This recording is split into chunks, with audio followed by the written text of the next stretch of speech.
L'épisode d'aujourd'hui aborde le sujet de la dépendance. Si vous souffrez d'une dépendance, des solutions existent. Nous avons compilé des ressources pour vous sur notre site web rubinoshoes.com/espoir. Cet épisode vous est présenté par Chaussures Rubino et Café Brossard. Nous, on considère encore comme une anomalie la mort. Ça ne devrait pas arriver. Ah, il y a un glitch. Comment ça qu'il est mort? Mais comment ça? C'est parce que... Comment ça se fait que tu penses que c'est une erreur, la mort? Jim Morrison, il l'avait catché, hein? No one here gets out alive. Mais il avait raison. Il n'y a personne qui va s'en sortir. La seule affaire, c'est que nous, on pense que la mort, c'est pour plus tard, c'est pour les autres, c'est pour les vieux. Quelle erreur.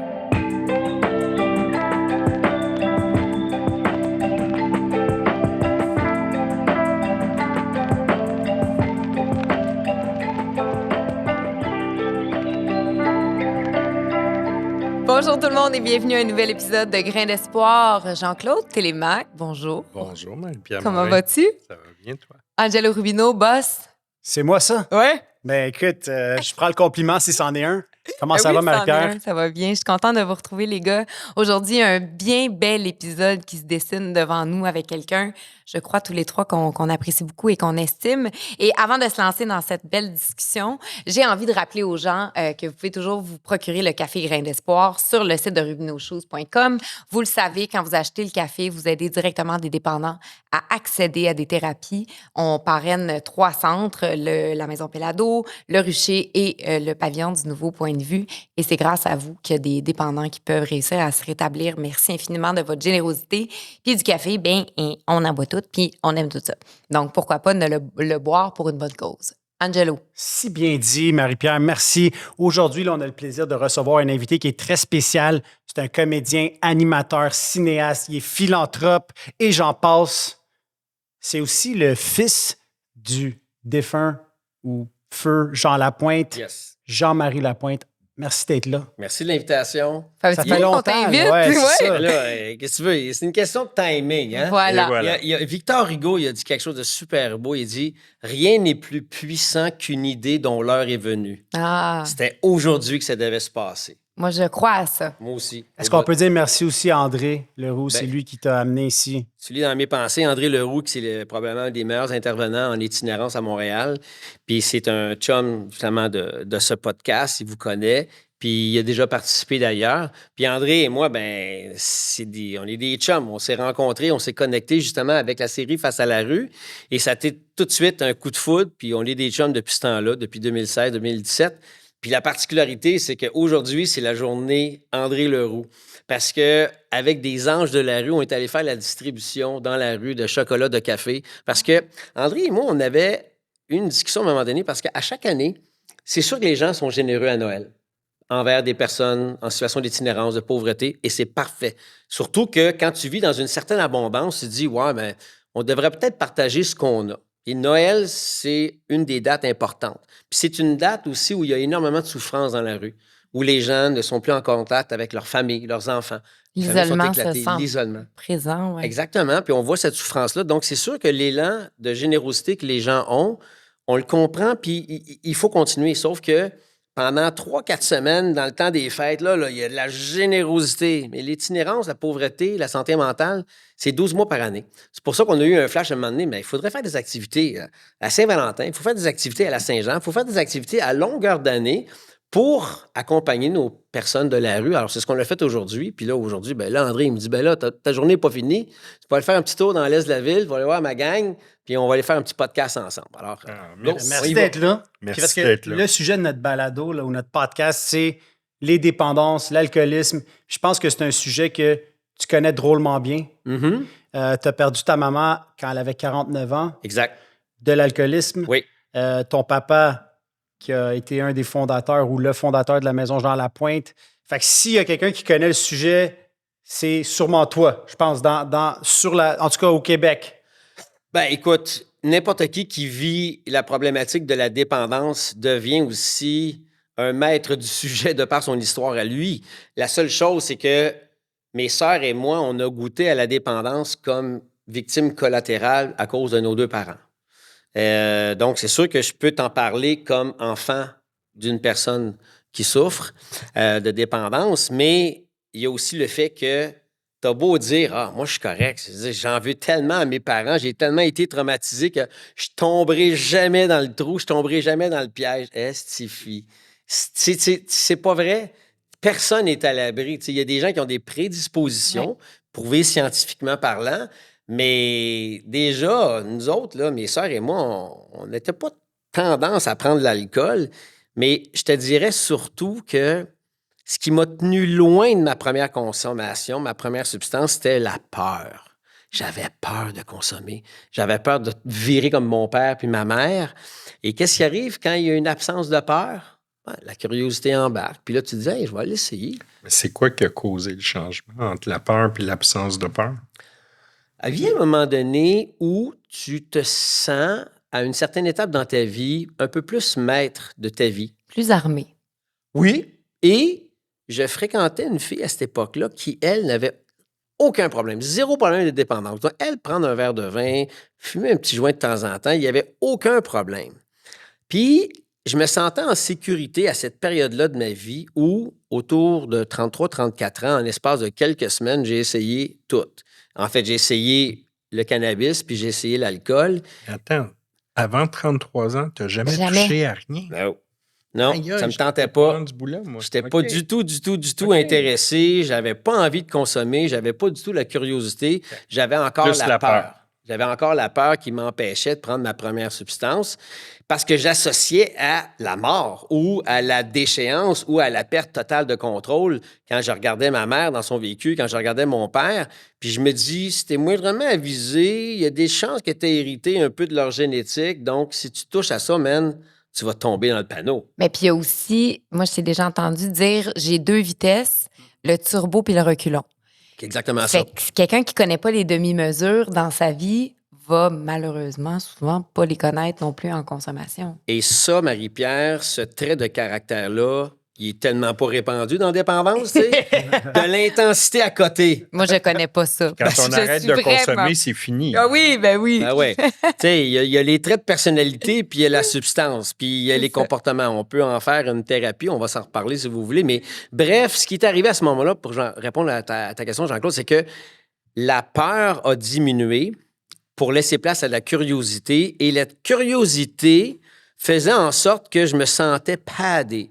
J'étais marié, ma blonde, ma femme avait de l'allure, j'avais des bons amis. Et tout ce beau monde-là autour de moi semblait avoir vraiment un équilibre dans leur vie. Mais moi, là, épais, trouble alimentaire, je suis pas capable de me contrôler dans la bouffe, je suis pas capable de me contrôler dans mes intensités, dans mes passions. Penses-tu que je vais être capable de me contrôler si jamais j'aime ça? Bien, le problème, c'est que la réponse est venue très vite. À ma première substance, j'ai allumé comme un arbre de Noël. Allumé. Je me dis, Allumé c'est quoi comme ça? une TV. Ah, tellement! Tellement Au allumé. début, ça t'a fait du bien, alors t'as aimé ça.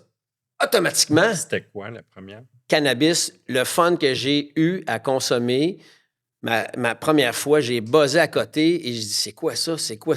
On dirait qu'il y a des pics, Puis là, je capotais. Et là, je me dis, c'est quoi ça? Puis là, je me disais, mais pourquoi j'ai attendu si longtemps? Ben, ce qui arrive dans ce temps-là, c'est que tu te dis, je vais reprendre le temps perdu. Et avec l'alcool, ben là, j'avais peur. J'avais encore trop peur de l'alcool. Donc, j'ai toujours consommé ces breaks par rapport à l'alcool. Parce que pour moi, alcool égale mes parents, égale la mort de ma mère, puis égale la perte de contrôle de mon père. Même s'il a donné son nom à la Maison Jean-Lapointe, même s'il a créé quelque chose d'extraordinaire, j'avais carrément peur de ça. Et en plus, avec mon passé de troubles alimentaires, alcool égale calories. Si tu bois trop, tu vomis. Puis moi, j'ai vomi 4 fois dans ma vie. Je m'en souviens très bien. Je déteste vomir. Vomir, ça sonne mourir. Okay. Et c'est ça. À chaque fois que je vomis, j'ai l'impression de mourir. Mais ton trouble alimentaire qui précède ta consommation, lui, commence quand à peu près dans ta À l'enfance. Ah oui. C'est important que tu amènes ça parce qu'il y a des corrélations entre l'addiction, quelle que soit la substance, puis les troubles alimentaires. Puis les troubles alimentaires, moi, la toute première chose que j'ai réalisée dans ma petite tête d'enfant, c'est que je suis pensionnaire au primaire alors que mes sœurs ne sont pas pensionnaires. Donc, le petit Jean-Marie se sent un peu rejeté, abandonné par ma famille. Et que là, quand j'arrive au primaire, je suis en, mettons, 3e, 4e, j'étais en pensionnaire jusqu'à la 6e année.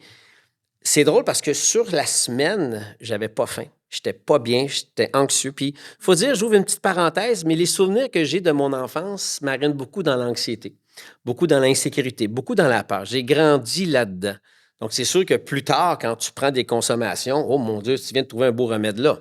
Fin de la citation puis de la parenthèse, mais je reviens avec le sentiment d'abandon au primaire. Ce qui fait que durant la semaine, du lundi au vendredi, là, non, puis je suis pas bien, j'aime pas ça, je me sens abandonné, je me sens rejeté.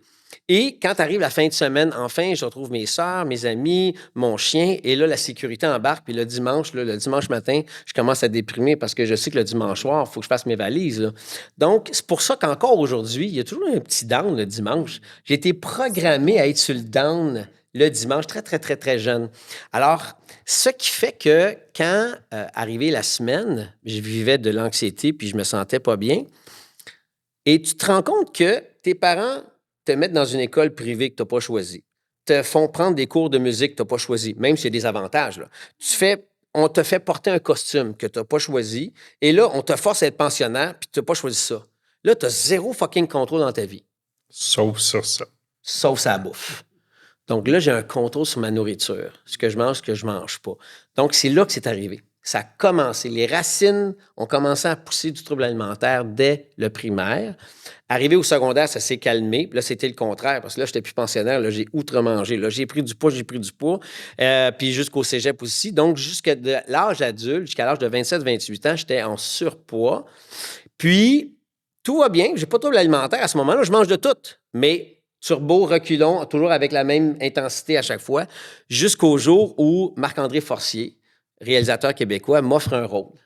Et là, je joue le rôle d'un boxeur dans le film Le Vent du Wyoming, où je suis passé de 225 livres à 155 livres en l'espace de 10 mois. Ah. J'ai dégraissé, mais de façon quand même encadrée. Oui, j'ai un nutritionniste, j'ai un professionnel qui m'aide dans mes programmes. J'ai un entraîneur, j'ai tout ça. Michel Côté, merci Michel, tu m'as vraiment aidé. Sauf que Michel ne savait pas que en dessous de tout ça, il attendait juste le déclencheur de la maladie du trouble alimentaire pour qu'elle revienne, mais là, de façon magistrale. Donc, là, c'était fou parce que je venais de réaliser que je pouvais être bien dans mon corps, je me sentais bien et que le regard des gens face à moi était tellement de l'admiration. Je pognais comme jamais dans toute ma vie. Bien là, ça déclenche une autre affaire. Du petit garçon anxieux, insécure, devenait super populaire, pogné autour des femmes, en demande. Fausse estime de soi qui est comme boostée au top.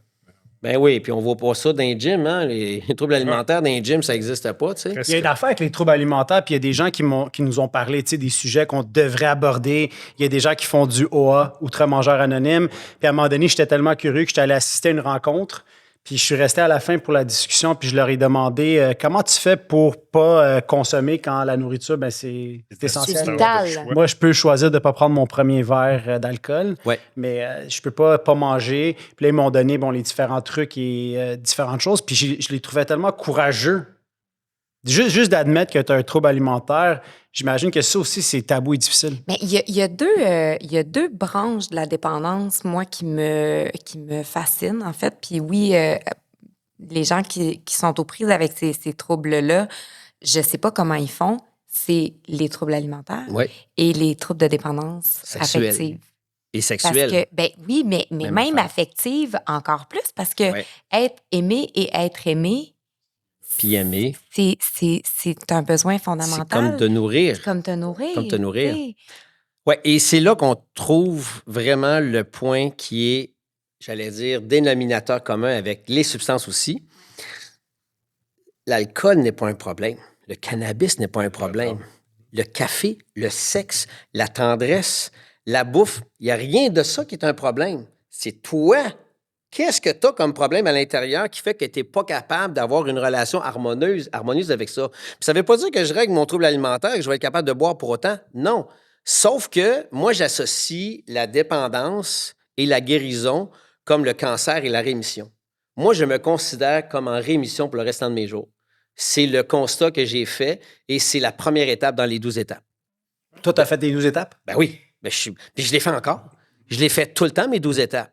La première étape est importante. À tous les jours d'admettre que tu es impuissant. Est-ce que ton lien avec les 12 étapes a commencé à cause d'un trouble alimentaire, genre dans Outre-mangeur anonyme? C'est quand tu es arrivé plus tard à cause de l'alcool? Pas en tout. J'ai appris les 12 étapes avec mon père. Avec ton père, oui. Avec la maison Jean Lapointe, parce que papa avait des petites prières de sérénité partout, comme carte d'affaires, dans son portefeuille, dans le bureau. Là, j'avais les 12 étapes, j'avais les 12 promesses. Écoute, j'ai appris le Notre Père, pas le Notre Père, j'ai appris la prière de la sérénité avant d'apprendre le Notre Père, puis le Je vous salue Marie, tu sais. Alors, ça, pour moi, c'est mon enfance. Donc, quelque part, j'avais aussi la fondation du rétablissement qui était là en moi.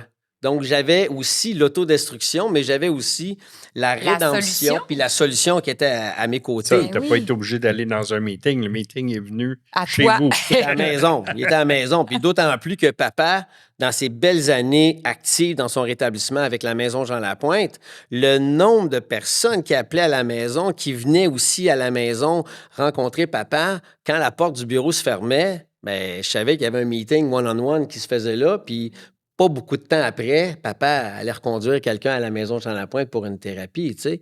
Chose que tu as continué de faire. Je t'interromps 2 secondes parce qu'on a reçu Étienne Boulay ici. Je connais aussi Julien Lacroix qui t'a donné un coup de main. Je trouve ça beau quand même que tu assures la pérennité de ce mouvement-là et de cette grandeur d'âme que ton papa avait. C'est en nous, c'est en chaque être humain, et tout ça, je rends hommage à la souffrance qui m'habite, qui nous habite, parce que il n'y a rien comme un être humain qui a souffert et qui souffre pour reconnaître la souffrance chez l'autre. Et c'est sûr que si tu es encore en train de te noyer, tu vas avoir de la misère à aider quelqu'un. Par contre, quand j'ai accompagné un peu Étienne dans sa démarche, c'est la même chose pour Julien, bien, j'avais déjà une bonne, pas une longueur d'avance, mais une bonne démarche d'établi dans ma vie, et que ça faisait quelques tentatives qu'on faisait auprès d'Étienne, tu sais. Mais tu sais, quand l'élève est prêt, le maître apparaît, puis là, il était fucking prêt, tu sais, à ce moment-là.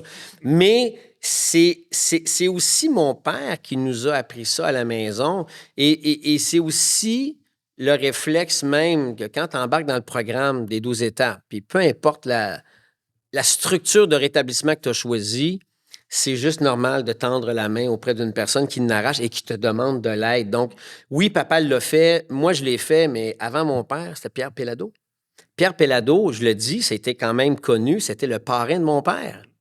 Donc, Sérieux? Ouais. C'était le parrain, exactement, c'est flyé. Donc, Pierre Pellado a été le parrain de mon père dans le mouvement, tu sais. Je pense qu'il a aidé à la création de la maison. C'est sûr, c'est clair. Parce que là, tu as 2 bébés Pellado. Ben oui, ben oui. Moi, j'ai travaillé aux 2. C'est ça. Ça, tu connais les 2 mouvements, les 2 écoles qui sont essentielles et complémentaires. Il n'y a pas de compétition dans le rétablissement. Là. Puis en même temps, tu sais, on est là ici aujourd'hui, puis surtout pour parler de la maladie, de la dépendance, puis du rétablissement, puis comment rester sur le chemin du rétablissement. Complètement. Puis, c'est tellement ça qui est la priorité. Puis la raison pour laquelle on a parti ce podcast-là, c'est d'ouvrir le dialogue, ouvrir la discussion. Puis je sais pas, j'en ai déjà parlé aux gars, mais je te le dis aujourd'hui, tu as fait quelque chose quand même de groundbreaking au Québec avec ta série Face à la rue, parce que, on se le disait d'entrée de jeu avant de commencer l'enregistrement, on vit comme ça. On vit comme ça par rapport à tout ce qui nous fait peur et à tout ce qu'on voudrait qui n'existe pas. La mort, la situation d'itinérance, les troubles de consommation. Et quand on a peur de quelque chose, on voudrait que de façon magique, ça disparaisse. Ce que tu as fait avec Face à la rue, c'est que tu as enlevé les œillères, tu as ouvert les yeux, tu as mis une loupe sur quelque chose qui est là, qui existe, puis qui n'est pas sur le bord de s'en aller. Puis tu nous as fait du bien, puis tu nous as brassé à la cage. Tu as fait « Hey, les chums, il y a ça qui existe. » Puis malgré tous vos efforts collectifs pour essayer de faire en sorte que ça n'existe pas, c'est là. Grain d'espoir, on avait envie, un peu comme ce que tu as fait, d'aller là, de dire, il y a des gens qui souffrent, il y a des gens qui ont des problèmes de dépendance, peu importe la dépendance, mais on a envie d'entendre ces histoires-là, puis les histoires aussi qui ont bien viré. Parce que il y a plein de monde qui vont mourir de la maladie de la dépendance, comme il y a plein de monde qui vont mourir dans la rue. Mais il y a aussi des belles histoires. Il y a aussi des gens qui réussissent à s'en sortir. Puis d'où le projet Grain d'espoir, parce que s'il n'y a pas d'espoir, il n'y a plus rien. Puis dans tout ce que tu viens de dire, il y a un dénominateur commun. Le Jean-Marie avant de faire Face à la rue et après. C'est-à-dire que, comme la Marie-Pierre avant sa thérapie et après. Check bien ça. J'ai pas de mérite. j'ai été celui qui a fait ça devant le gars dans la rue. J'ai été celui qui a évité de rencontrer le gars dans la rue. J'ai été celui qui a jugé le gars dans la rue parce que si je donne 2 piastres, ben, il va les consommer. J'ai été dans tous les préjugés, dans tous les comportements de malaise qu'on ressent et le grand sentiment d'impuissance que quand tu es dans ton char, puis il y a un gars qui quête dans la rue, c'est sûr qu'il y a en toi plein d'affaires.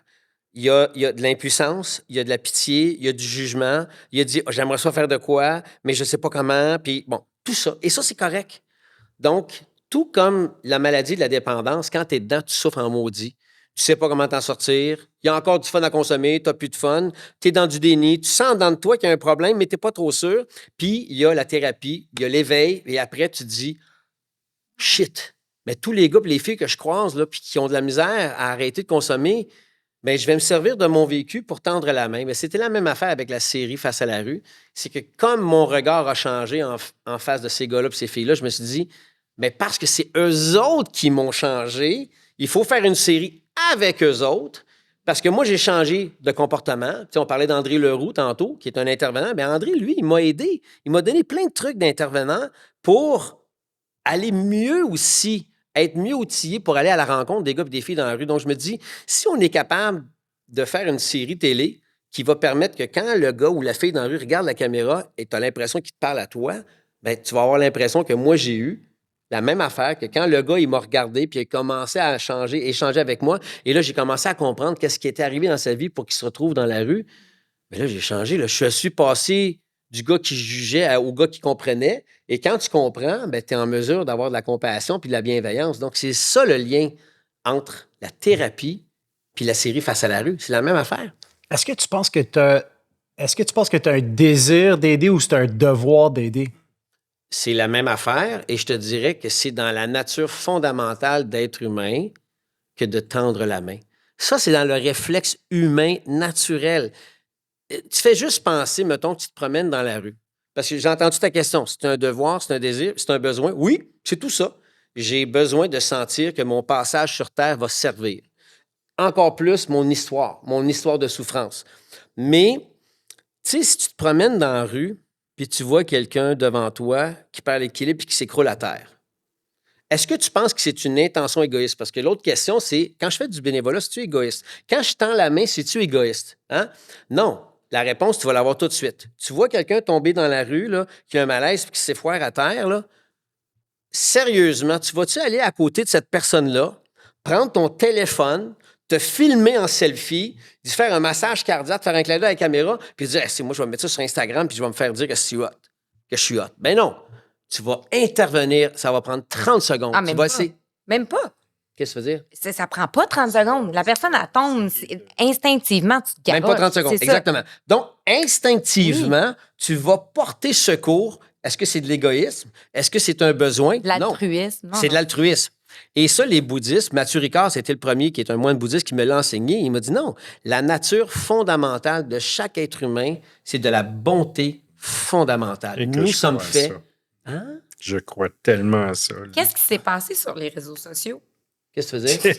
Tu veux avec l'être humain. Non, mais là, non, mais pour vrai, je t'écoute parler, puis... T'es dans l'autre extrême. Puis moi, je suis comme, mais oui, c'est vrai que l'humain, on est bâti de même. Mais comment regarde, ça se fait, tabarnak, quand t'arrives sur les réseaux sociaux, on n'en voit plus. Mais regarde Margot. Ouais. Tu sais, c'est un enfant. S'il y a un autre enfant à côté d'elle, puis il y en a un qui se fait mal tout de suite, l'instinct. Ah, ben oui, les Tu sais, enfants. nous autres, après ça, c'est tous des filtres, des jugements, des. Mais c'est nos tu sais, souffrances personnelles. Je pense, quand t'arrives, je parle des réseaux sociaux parce Ben oui. on le voit beaucoup, mais je pense que c'est un. Oui, c'est un reflet de la souffrance des gens. Quelqu'un qui va pas bien, c'est bien rare qu'il fait du bien autour de lui.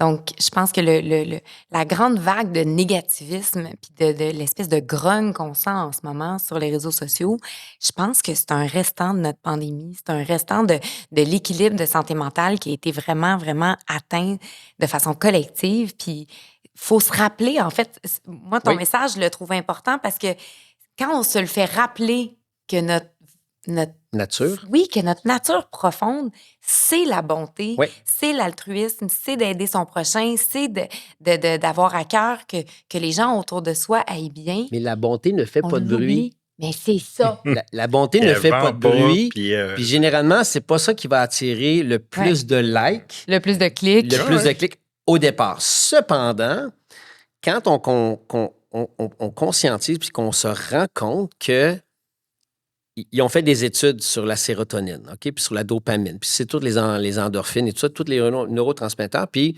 l'hormone du bonheur, c'est la sérotonine. Bon. Ils se sont rendus compte que quand un être humain pose un geste de bonté, ça déclenche une shot de sérotonine dans le corps humain. Mais la personne qui reçoit ce geste de bonté-là, elle aussi. Et l'autre qui en est témoin aussi. Ce qui fait l'exemple, mettons, je suis dans mon char, puis je suis témoin devant moi. Le char devant moi, au coin de Ontario puis de Delorimier, à la sortie du pont Jacques-Cartier, là, mais le gars, il baisse sa vitre, puis je le vois donner un montant d'argent au gars dans la rue qui venait de quêter. Ah!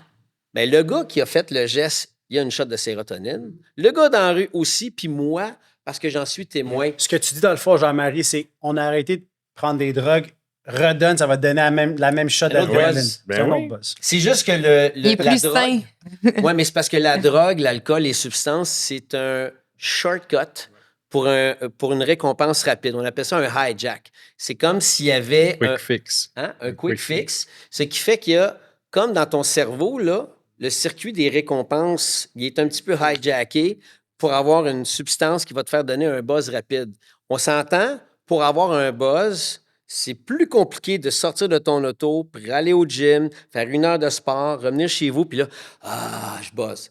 C'est du trouble comparé à une ligne de coke ou un verre de bière ou whatever. Puis c'est la même chose pour la méditation. S'asseoir sur son cul, méditer pendant 15 minutes tous les matins, c'est de la job. Ah, Il y en a qui ont de la misère, hein? Ouais. Visiblement, on dirait que je te parle. Jean-Marie. Pourquoi c'est tough? Oh mon Dieu, Parce moi, qu'elle puis la va être bonne méditation, là.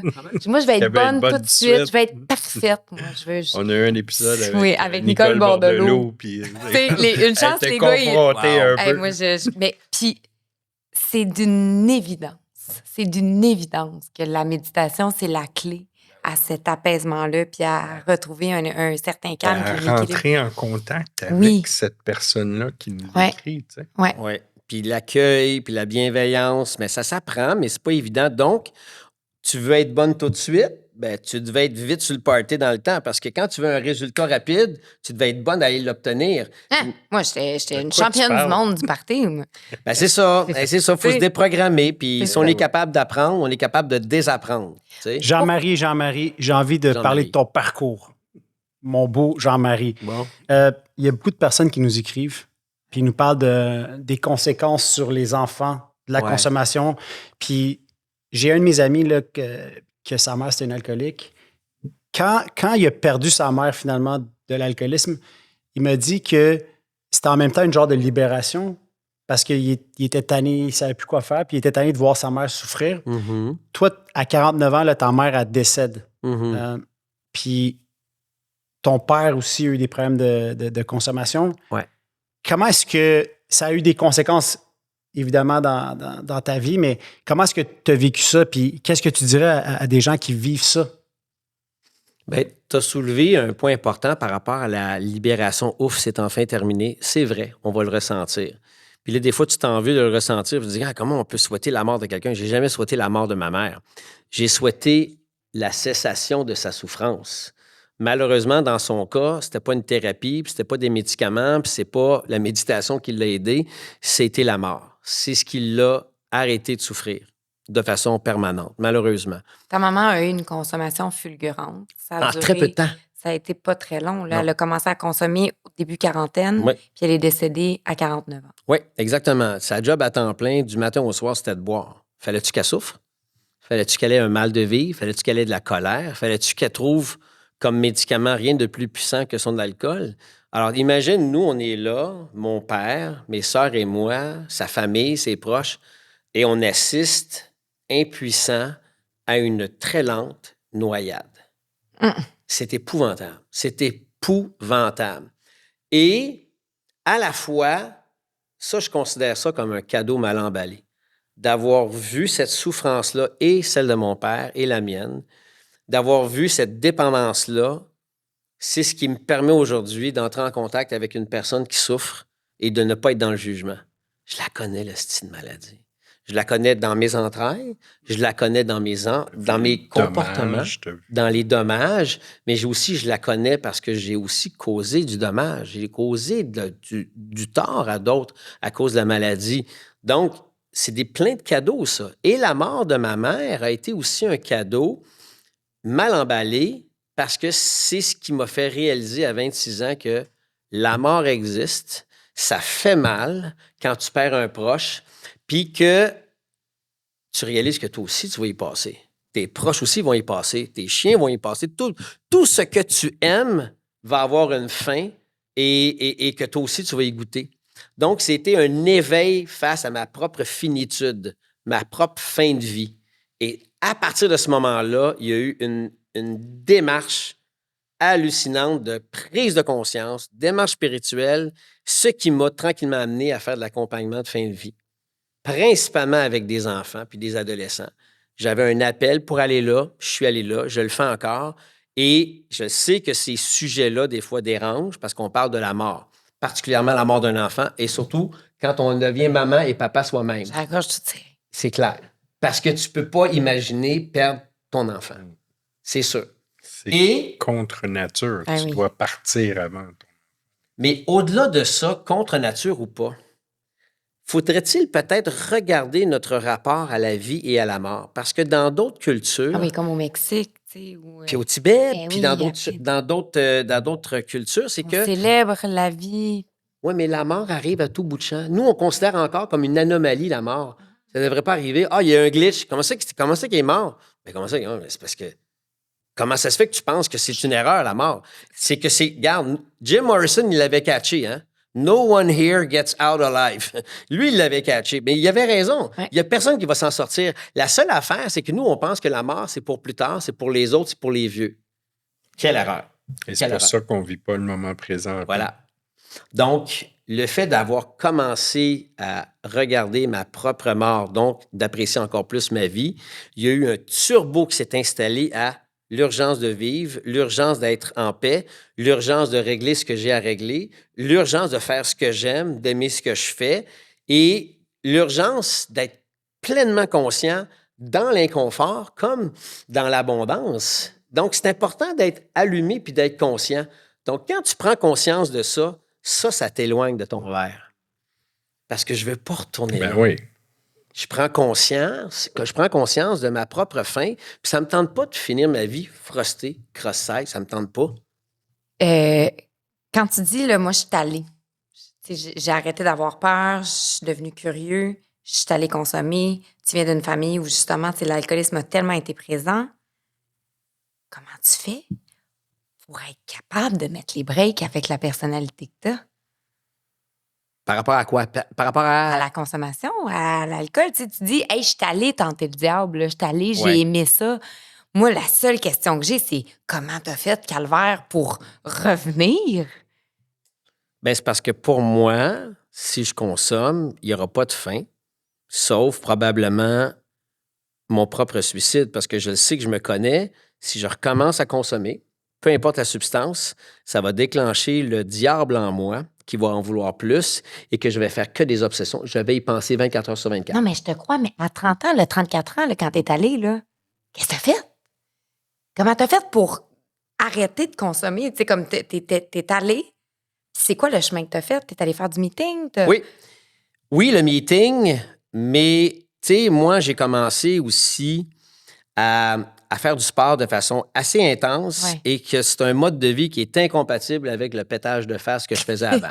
C'est incompatible. Si tu fais des compétitions de canot-kayak, de bateau-dragon, tu peux pas te péter la face. Puis quand je faisais mes compétitions, puis j'arrivais à la finale, puis on allait au championnat du monde, puis là, après ça, les gens faisaient le party.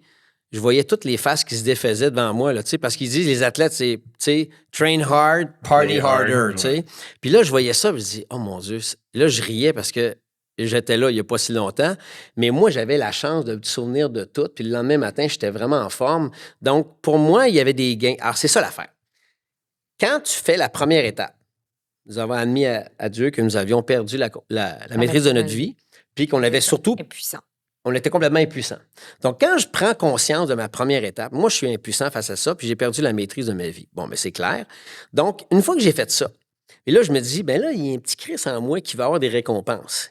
Qu'est-ce que je fais? J'accepte que je fais le deuil d'une récompense pour en remplacer par une autre. La substitution. Oui, la substitution. Puis là, on ne tombera pas dans le transfert de dépendance, puis ça, c'est un autre sujet, parce qu'il est presque inévitable qu'il va arriver à un moment donné. Par contre, qu'est-ce que je peux faire, moi, pour m'amener une sensation de bien-être, de plaisir, de fun, sans effet négatif? Bien, il faut que je le trouve, ça. Alors, c'est là qu'est arrivé la méditation, les lectures spirituelles, le bénévolat, le sport, et ça m'a sauvé. Et c'est là que tu reconstruis tes Ton neurones, schème de pensée, oui, ta pensée, mais aussi le cerveau. Ouais. Le cerveau, ils ont La l'habitude zone de plaisir, la bonne façon d'avoir du plaisir. Donc, cette reprogrammation-là, ils appellent ça la neuroplasticité du cerveau. Le cerveau, là, il n'est pas hermétique et qu'il ne changera jamais. On voit les cerveaux des gens qui méditent depuis des années. Ah, c'est fou. Et on voit les zones du plaisir, du bonheur, de l'altruisme. Tout ça devient plus développé parce que tu médites de façon, mettons, sur la bienveillance, sur la pleine conscience. Alors, si on est capable de modifier notre cerveau par la simple activité de la méditation, mais imagine à faire du sport à tous les jours. Donc, pour moi, ça, le sport, la méditation, les lectures, le bénévolat, C'est un mode de vie. c'est un mode de vie et c'est ce qui me tient loin de ma première consommation. Et là, après ça, tu fais un choix. Avec qui je me tiens? C'est qui mon entourage? C'est qui mes modèles? C'est qui les gens qui m'inspirent? C'est pas la même gang avec qui je me tenais quand je faisais des raves. Je peux vous le dire tout de suite. Il y a quelqu'un qui m'a dit ce que tu consommes. Mais ce que tu consommes, c'est aussi tes relations interpersonnelles. C'est ce que tu mets dans ta vie. Ben oui. Tu sais, c'est tout ça aussi qui va changer fondamentalement la personne que tu es et la personne que tu veux devenir. Regarde les 5 personnes que tu côtoies le plus maintenant dans ta vie versus les 5 personnes que tu côtoyais il y a 15-20 ans. Faites l'exercice. Parce que j'avais lu quelque part qu'on est la moyenne des 5 personnes qu'on côtoie le plus. Je peux-tu vous dire que je ne côtoie pas du tout les mêmes personnes il y a 20 ans? Je ne côtoie pas les mêmes personnes. Il y en a peut-être une sur les 5. Qui est encore là. Oui. Mais c'était quand même mon ancrage à quelque chose qui était sain pour moi. Ouais. Tu sais? Alors aujourd'hui, les 4, 5, 6 personnes que je vois le plus, avec qui j'entretiens le plus de connexions, de discussions, de projets, ben, c'est pas les mêmes. Mais ça, là, ça, c'est loin de ça. Absolument. Absolument. Donc, mon rétablissement passe par une démarche personnelle, mais aussi une démarche de pleine conscience et une démarche sociale. Mais je pense que là-dedans, il faut que tu trouves aussi une raison d'être. Il faut que tu trouves quelque chose de plus grand. Ton purpose, qu'ils disent. Oui, le but. Le but de la vie, le but de ta vie, tes intentions. Puis ça, ben, ça aussi, ça s'entraîne. Moi, mes 2 trucs là, niaiseux là, à tous les jours, tous les matins.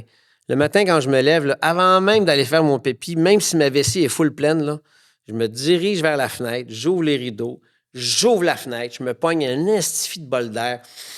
Je prends le temps de regarder dehors. Là. Puis après ça, je récite la prière de Mère Teresa qui dit « Ne laisse personne qui vient à toi te quitter sans être meilleur et plus heureux. » À tous les matins.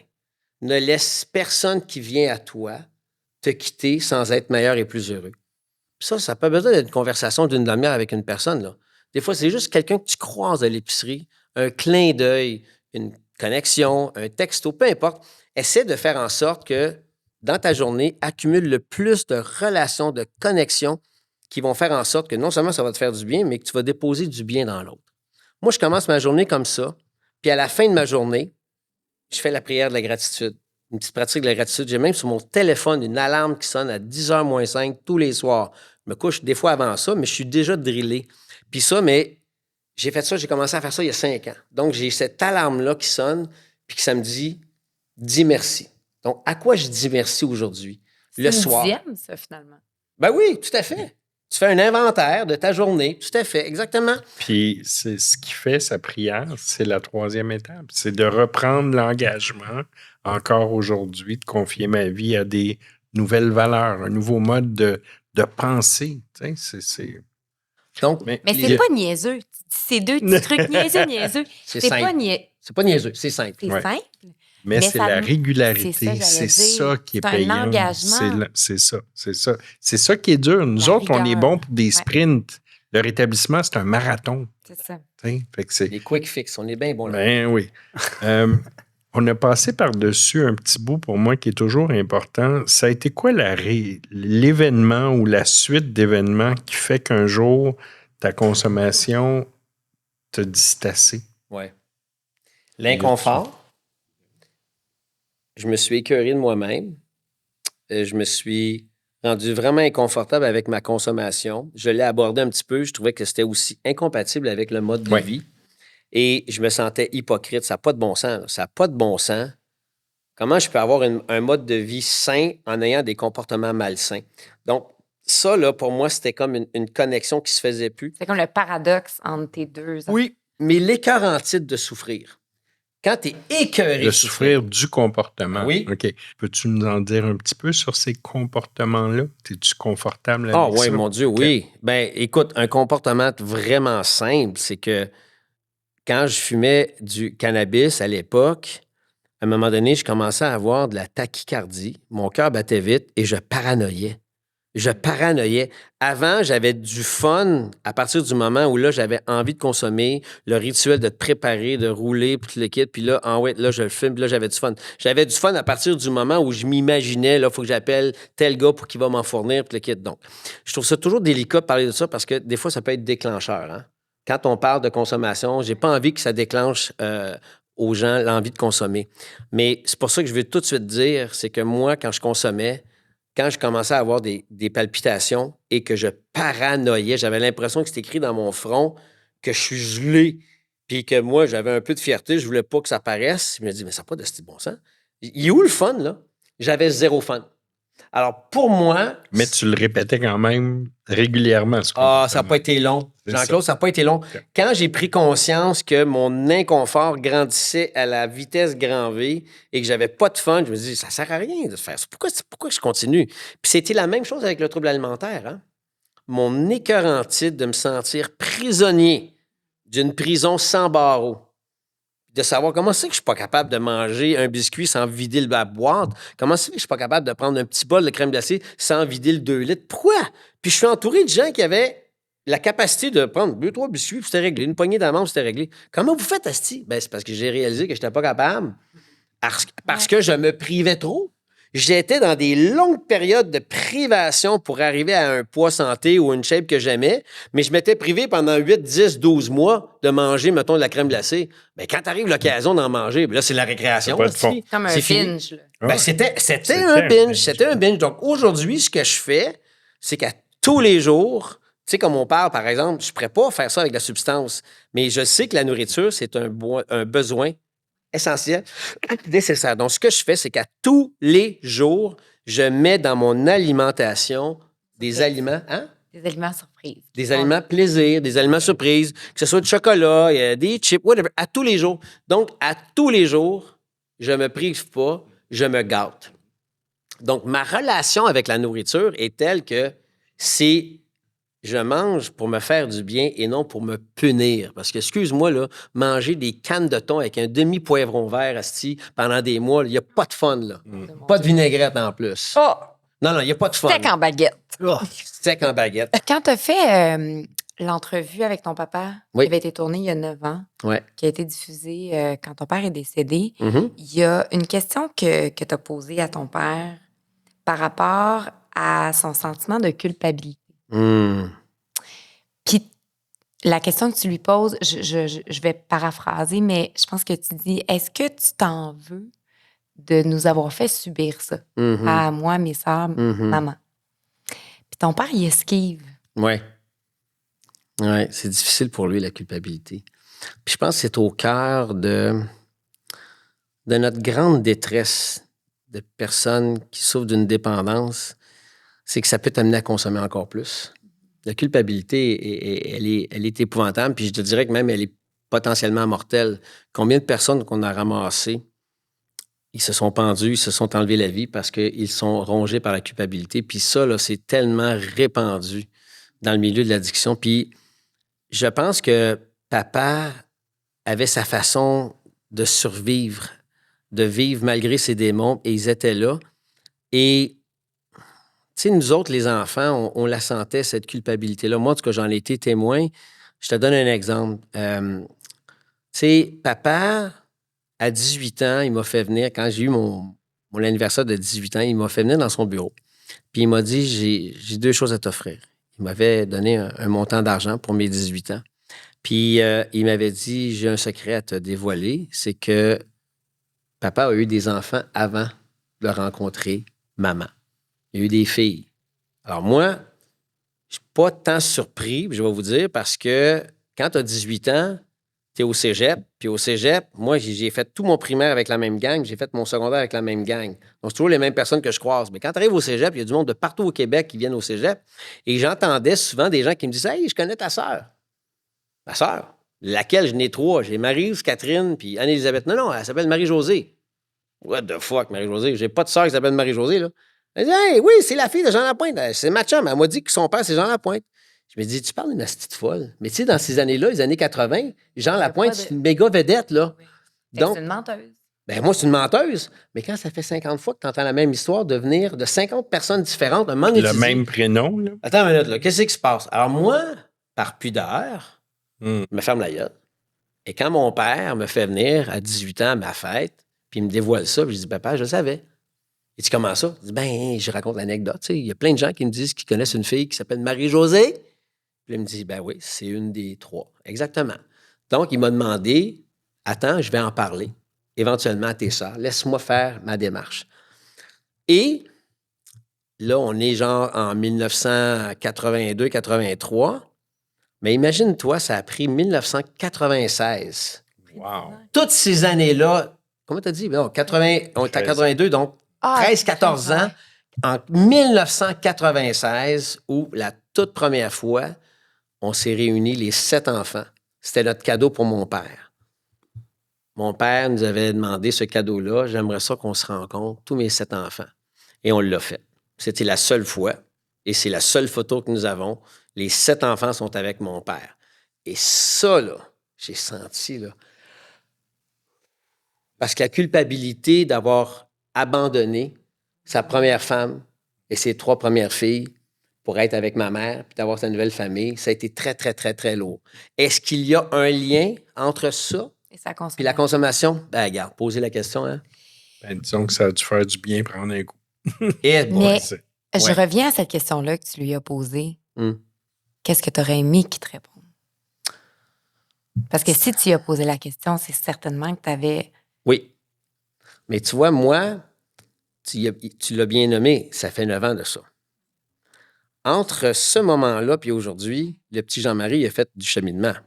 Donc, moi, j'ai accepté de cheminer, de faire mes travaux, de travailler à l'intérieur de moi et de ne pas attendre que mon père me dise « Oh, pardon, je m'excuse, je vais faire mes amendes honorables dans tous les aspects de sa vie, peu importe. » Moi, j'ai fait ce que j'avais à faire. Moi, j'ai fait mes devoirs. Moi, j'ai fait preuve que dans mon rétablissement, je veux me libérer d'un paquet d'affaires. Et c'est drôle, à partir du moment où moi, j'ai réalisé que j'avais toutes sortes de problématiques de dépendance, le kit, puis j'ai réglé ça, j'ai compris aussi les problématiques de dépendance de mon père.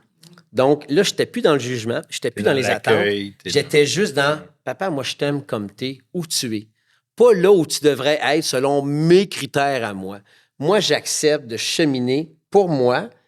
Puis toi, mais tu chemines comme tu peux. On fait ce qu'on peut avec les moyens qu'on a. Donc, moi, j'ai lâché prise sur beaucoup d'affaires, ce qui fait que moi, mon agenda, là, moi, j'ai tout réglé avec mon père, là, bien avant sa mort. Ce qui fait que quand j'accompagnais mon père à la maison Saint-Raphaël, où il est décédé le 18 novembre dernier, le seul point à l'ordre du jour, là, quand j'allais voir mon père, c'était « Aime ton père. Donne-y de l'amour. Profite de la vie. Profite de la vie. Donne-y un câlin, un petit bisou sous le front. » Et c'est tellement essentiel, ça, parce que j'en venais même à, quand je faisais le chemin pour aller à la maison Saint-Raphaël, puis je débarquais de la voiture, j'avais un sourire. J'avais une joie. Pas parce que je célébrais la mort de mon père en devenir, c'est que j'étais dégagé. Et c'est ce que je souhaite à tout le monde. Réglez vos affaires. T'es dans le maintenant. moment présent. Tu es c'est capable ça. de pardonner à toi-même. Pas juste me pardonner à moi-même, mais c'est que si j'ai quelque chose à me pardonner, c'est que d'avoir jugé mon père. J'ai jugé mon père, mais la journée que j'ai regardé mes comportements, j'ai dit, t'es pas ben mieux, toi, là, le grand, là. Règle tes affaires. Donc, à partir du moment où j'ai réglé mes diables à l'intérieur de moi, j'étais en mesure de comprendre les diables de mon père. Mais ton papa, il a aidé des dizaines, disons des milliers de personnes à se rétablir. Puis j'imagine qu'à un moment donné, tu dois dire, what about me, comme moi, ou puis mes sœurs. Par rapport à quoi? Est-ce que vous avez eu le même genre de contact avec lui? Oh mon Dieu! Écoute, avec mon père, tu sais, on avait un homme qui vivait parquet en double, hein? Je veux dire, ça veut dire qu'il a une vie, il est toujours occupé. Il débarque quelque part, vite, salut, puis il revient, tu sais. Il vit parquet en double. Il a fait ça une grande partie de sa vie. Puis on était habitués à ça. Par contre, quand mon père était avec nous, il était tout là. Tu sais, puis c'est ça qui était hot. Donc, tu sais, moi, tout ce que je peux te dire, c'est que mon père, c'est un homme entier. Et ça, j'aime ça. Je veux dire, tu sais à quoi t'attendre avec lui, tu sais. Il n'y a pas de beige, il n'y a pas de demi-mesure. Il nous l'a peut-être un peu légué, mais ça, pour moi, c'est une belle qualité. Il y a une forme de vérité là-dedans, de vulnérabilité dedans. L'intégrité. L'intégrité, puis d'honnêteté là-dedans, ce que j'aime. Tu sais à quoi t'en tenir avec mon père. Puis, tu sais, je suis persuadé que moi, la journée, je vais me ramasser sur mon lit de mort. Je suis persuadé qu'il y a des gens qui pourraient me faire un inventaire. « Hey, mon gars, t'as pas réglé ça, t'aurais dû faire ci, t'aurais dû demander à la personne de te pardonner. » Ça se peut très bien. Je veux dire, j'espère le plus possible d'avoir tout réglé avant de mourir puis de pas avoir de regrets. Mais il y a peut-être des gens qui vont dire « Ouais, mais Jean-Marie, t'as coupé le coin rond, là. » Ça se peut. Mais je vais tout faire en mon possible et c'est ce que je pense que mon père a fait. Et ce qui l'a aidé, c'est sa foi. Et je pense que mon père est parti en paix parce qu'il avait la foi, parce que probablement qu'il devait se dire, je vais retrouver mes sœurs décédées, mes frères décédés, je vais retrouver mes amis, je vais retrouver mes femmes, ma femme, ma mère, ma Marie, je vais retrouver mes chums, tu sais. Donc, quelque part, ça, pour lui, ça devait être probablement quelque chose qui le rassurait et qui probablement, inconsciemment, à défaut, lui, de se pardonner de tout, il y a quelqu'un en haut qui va lui pardonner de tout, de façon inconditionnelle. Mais la journée que tu as appris la mort de ton père, ou que la journée même, je crois, le soir même, tu étais sur le plateau de tournage, tu étais sur l'émission Le Monde à l'envers. Ouais. Qu'est-ce qui t'a donné la force cette journée-là de dire, tu sais quoi, je viens d'apprendre le décès de mon père, je vais aller lui rendre un hommage? Écoute, ma sœur et moi, tout au long de la journée, on a fait des dizaines et des dizaines et des dizaines d'entrevues. On le savait que ça allait venir. On avait engagé une firme de relations publiques pour nous aider. On avait franchi, pour ne pas la nommer, avec Anne-Marie Caron, qui a fait un travail extraordinaire parce qu'elle a répondu à toutes les demandes, puis il n'y a rien qui est tombé d'un crack. On a répondu à toutes les demandes. Je pourrais te dire The show must go on, parce que mon père, c'est ce qu'il a fait. La journée que ma mère est décédée, mon père était au Vieux Clocher, à Magog. Le lendemain, il faisait son show. La journée ça, même. entendu. Hein? Parce que je l'avais entendu, cette histoire. Mon père, le lendemain du décès de ma mère, il était ses planches puis faisait son show. OK? Alors, c'est une façon aussi, j'imagine, de faire son deuil. Ben, puis pas juste ça, c'est que c'est une façon aussi de recevoir une tonne d'amour du public. Les gens l'applaudissent, les gens lui donnent... Elle respecte ça. Mais c'est un échappatoire aussi. Le 1h30 que tu es sur scène, c'est clair. Tu n'es plus dans ta peine, tu n'es plus dans ta souffrance. Fait que c'est comme une espèce de pansement.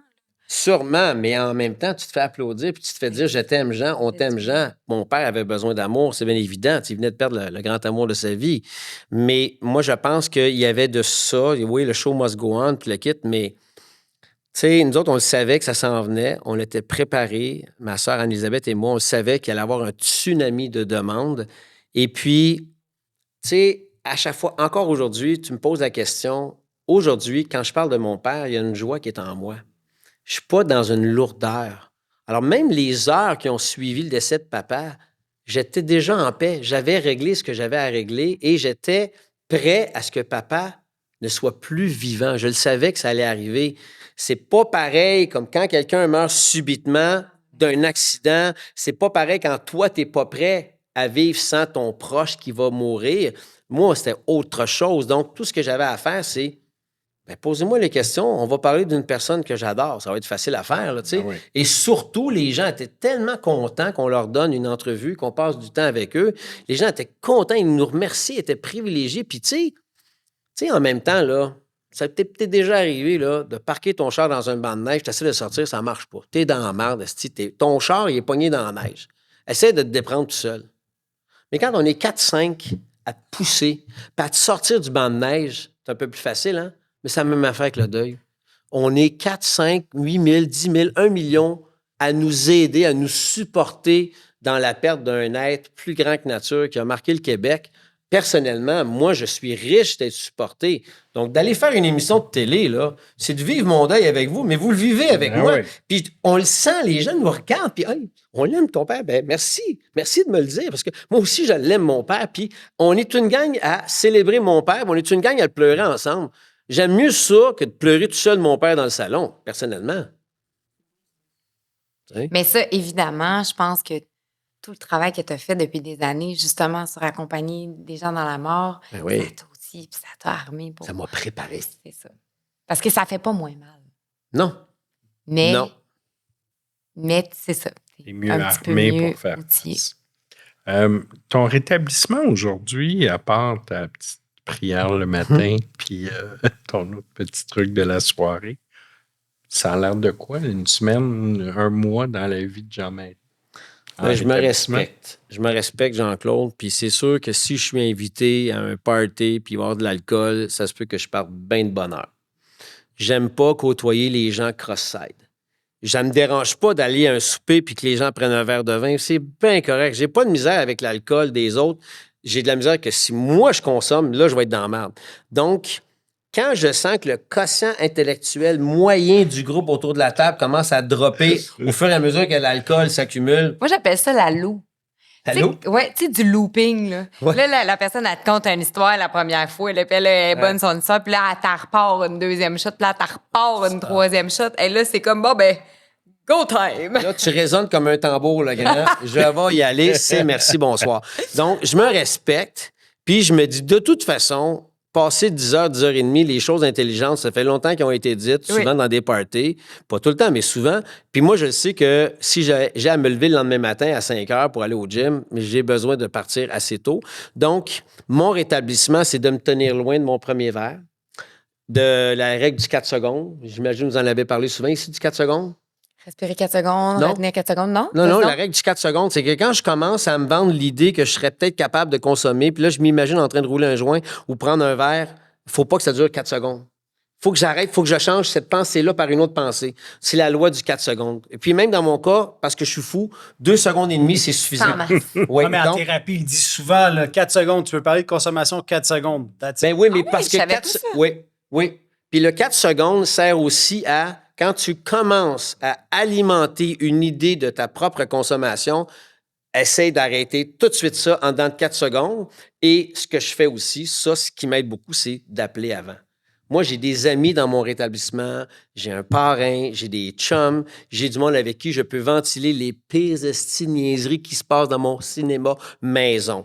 Et ça, quand j'en fais partage à quelqu'un, déjà là, ça crée là, une ouverture. L'étau se dessert. Et là, je me dis, eh mon Dieu, parce que mon cinéma maison, là, je peux me raconter toutes sortes d'histoires. Donc, dans mon rétablissement, c'est de couper ça, l'herbe sous le pied, rapidement, par la règle du 4 secondes, de parler à quelqu'un, de me tenir loin de ma consommation, puis de comprendre le pattern. Puis l'exemple de la mort de mon père était bonne parce qu'évidemment, quand papa est décédé, les 2 semaines qui ont suivi, là, c'était assez intense. Il fallait préparer les funérailles, les fêtes de Noël allaient arriver. Donc, il y avait beaucoup de choses. On était dans une espèce d'effervescence que quand on est arrivé à Noël, là, parce que les funérailles de papa ont lieu un 17 décembre.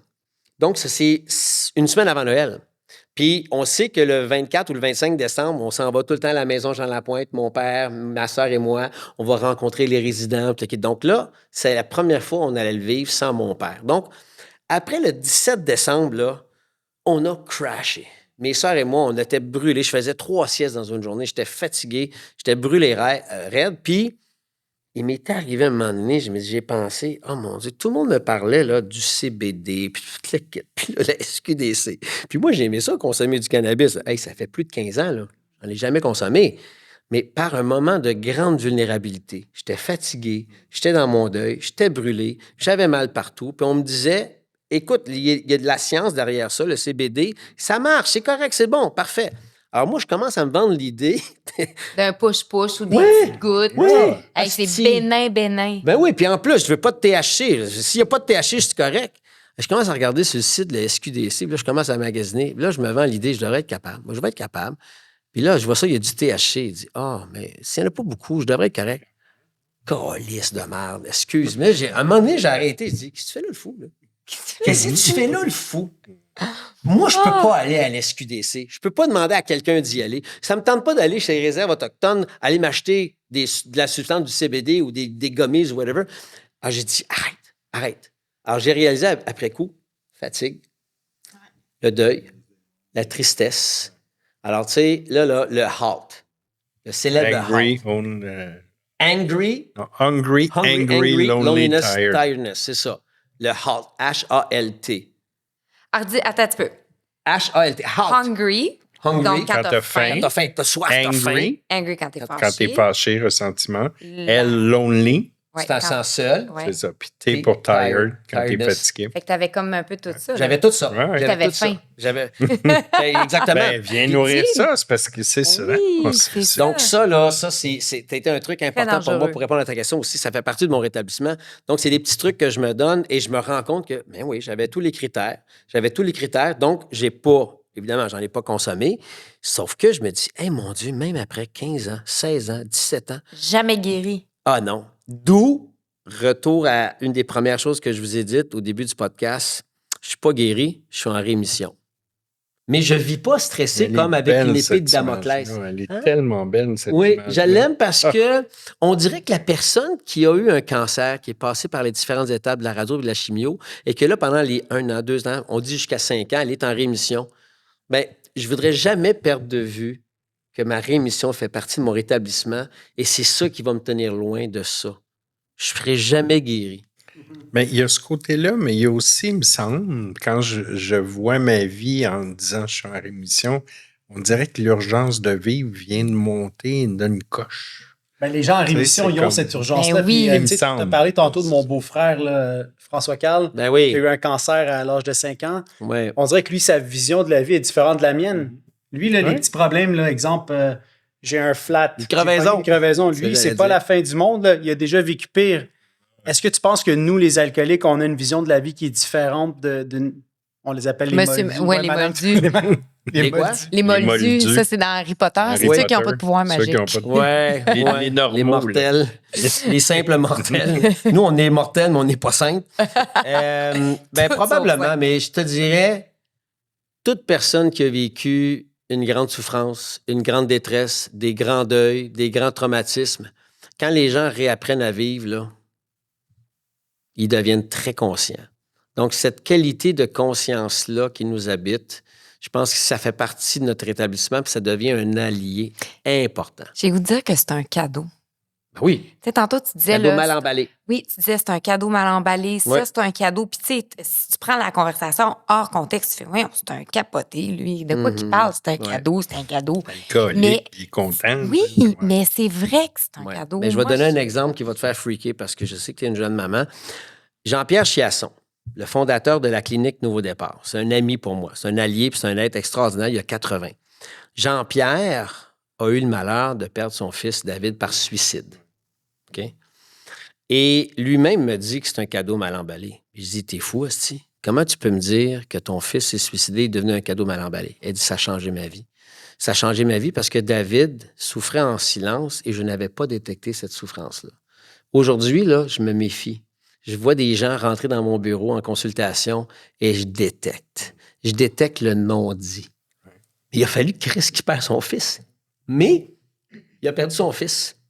Mais par la perte de son fils, il a revu complètement sa façon de travailler et il a ouvert des maisons David Chiasson, des maisons de sobriété. Parce que sortir de thérapie, là, c'est un pas énorme dans ton rétablissement. Parce que là, tu t'en vas en thérapie 3-4 semaines. C'est important. C'est l'arrêt d'agir numéro 1, il est important.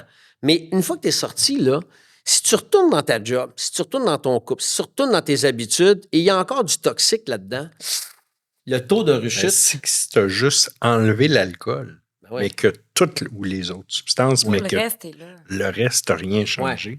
Alors, ce que lui a imaginé avec plein d'autres, c'est qu'on va implanter des maisons de sobriété qui vont permettre à des hommes, à des femmes de vivre pendant 6 mois, 1 an, 2 ans, 3 ans, peu importe. Et là, tu vis qu'avec des gens qui sont obligés de faire du meeting, sont obligés d'aller à l'école, sont obligés de travailler, sont obligés de faire du bénévolat ou tout ça, et ils s'entretiennent entre eux, entre elles, dans leur rétablissement pour faire en sorte qu'ils se tiennent De loin faire de la une transition, en Oui. fait, entre la maison de thérapie Ben oui. et la vraie vie. C'est génial. Parce que la vie comme elle est, il y a tellement de pièges. Puis, Ouais. tu sais, ce que les gens font à la maison Pelado, ce que les Ouais. gens font à la maison Jean Lapointe, les maisons de thérapie du 21, du 28 jours, Ouais.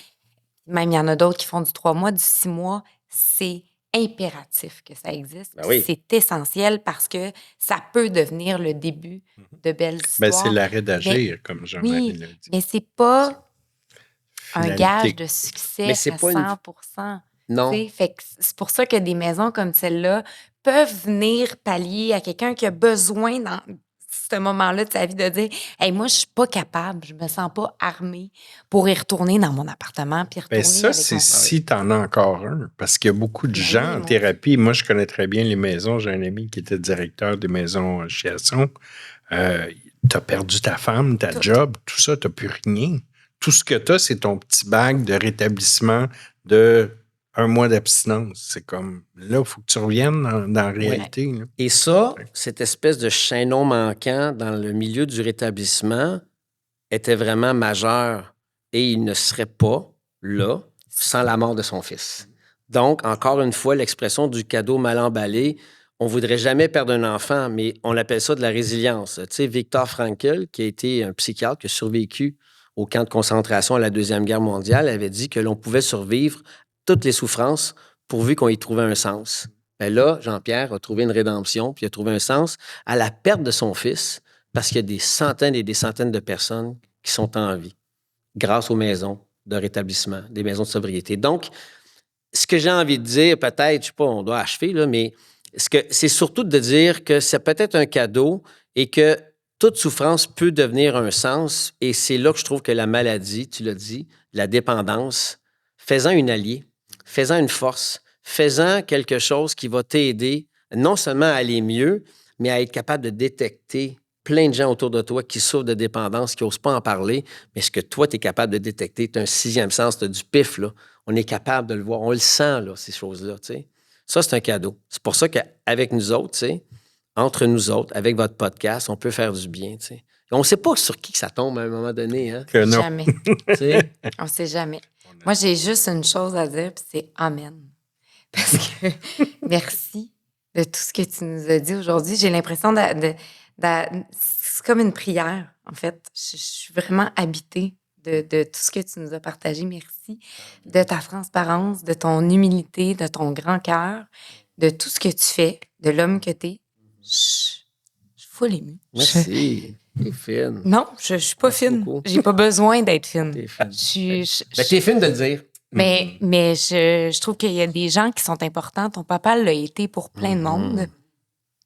Tu l'es toi aussi. Ben oui, à ma façon. Oui, vraiment. Fait que bravo pour ce que tu fais. Merci d'être venu passer du temps avec oui. nous autres. Je pense que ça va avoir aidé beaucoup de gens. Beaucoup Un de gens. moment magique. Puis encore Ouais. une fois, merci André Leroux de Ouais. t'avoir transporté ici. Il est là au bord du Kodak. Sur son tapis magique. Ouais. Moi, je veux juste dire quelque chose. Je ne sais pas comment ça va sortir, mais merci de poursuivre l'œuvre de ton père, mais surtout, merci de vivre la tienne, ton œuvre à toi. T'sais, moi, je suis content aujourd'hui, j'ai découvert Jean-Marie. Je te connais depuis longtemps, je te vois depuis longtemps, mais là, j'ai découvert Jean-Marie. Puis quel beau cadeau. Ben merci, ça me fait plaisir. Puis je le sais que le message qu'on a partagé, les 4, est un message qui peut être porteur d'espoir et surtout de nous dire que on ne serait pas ici si on n'avait pas souffert. Regarde. Et c'est ça qui est beau, parce qu'il y a des gens qui se disent peut-être, quand ils sont dans la dèche, ils sont dans Ça le va rouge, s'arrêter. ça va-tu arrêter? Mais quand tu peux te dire en même temps, OK, je suis dans la merde, ça va pas bien, mais il y a une petite voix en moi qui me dit qu'un jour, ça va servir à quelqu'un d'autre. Parce que je vais être capable de détecter cette souffrance-là. Donc, vis-la ta crise de merde. Vis-la l'épreuve. Vis-la pleinement parce que plus tu la vis, puis plus elle te touche, plus tu vas être capable de la détecter puis de l'offrir à d'autres, comme une petite clé. Tu vas être capable de débarrer le cœur bien barré d'une autre personne qui a besoin d'aide, mais qui ne sait peut-être pas comment le nommer, ça. Parce que c'est pas facile de demander de l'aide. C'est pas facile, tu sais. Ça prend beaucoup d'humilité et de force. Ça, souvent, on le dit pas, mais d'être vulnérable, c'est la chose la plus difficile. Puis de dire, hey, moi aussi, j'ai besoin d'aide, mais aujourd'hui, on n'est plus seul. Mais non. Puis tu sais quoi? Vulnérabilité, c'est l'autre côté de la médaille de la vérité. Tu ne peux pas être vulnérable si tu n'es pas vrai, puis tu ne peux pas être vrai si tu n'es pas vulnérable. Donc, et quand tu acceptes ta vérité et ta vulnérabilité, là, il n'y a plus rien qui te fait peur.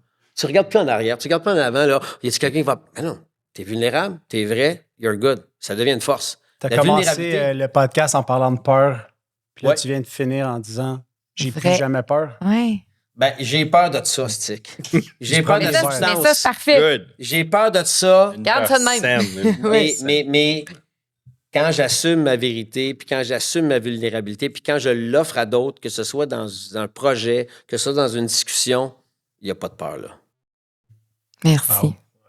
Merci Jean-Marie sur ces belles paroles remplies de sagesse. Merci Jean-Claude. Marie-Pierre, il ne reste plus qu'à dire. C'est bon.